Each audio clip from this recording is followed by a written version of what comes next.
Hi everyone, I am Mr. Bo, and in today's video we're going to be discussing the return of Trials of Osiris after it got delayed, and we're going to be talking about primary weapons and how they are no longer going to have burns on them. So in this week's Bungie Weekly Update, Bungie said this: "Now that Night Stalkers have been brought back down to the level playing field, Brother Vance is as ready to fire up the lighthouse as you are to go there. The competition resumes on Friday, October 30th. Mark your calendars, upgrade your weapons, stand together or die alone." So next Friday on October 30th, the Trials of Osiris are going to be returning. With it, we're going to be getting a load of brand new gear and weapons, and we're also going to have a set of bounties to complete. Worth playing in Trials of Osiris. If you guys want to learn more about those bounties, you can click the annotation on screen or the link in the description below. Now previously, if you played the Trials of Osiris and you got the 9-0 flawless, you would get to the lighthouse and there you would be awarded with an adept weapon. This would be a primary weapon with a burn on it. However, we're not entirely sure if you're going to be getting that anymore due to what Luke Smith said yesterday. He said on NeoGAF,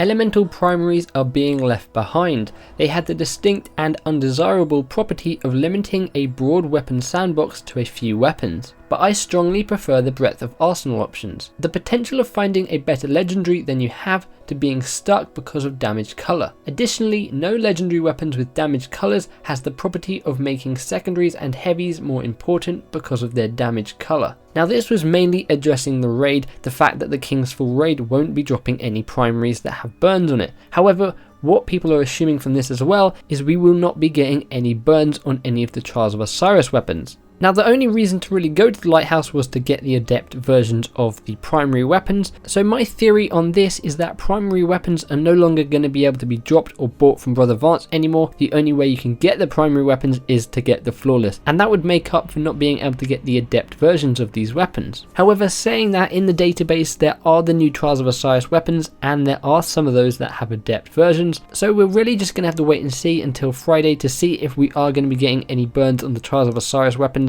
But from this, I would assume that we won't be. But what do you guys think of this? Are you happy to see Trials of Osiris is returning this Friday? Are you going to be playing it? What do you think about primary legendary weapons no longer having burns on them? Does this upset you? Does this not really bother you? If the Trials of Osiris weapons don't have burns on them, are you going to be bothering to get the flawless 9-0? Let me know in the comments below. I would love to hear your thoughts. If you guys missed my previous video in which I went over the hotfix of 2.0.1.2, went over all the changes that came with it, then you can click the image on screen or the link in the description below. Feel free to give the like button a big old hug, subscribe for tons of more Destiny content and coverage. Hope you guys have an awesome day. Thank you very much for watching, and I'll catch you in the next one. Bye bye.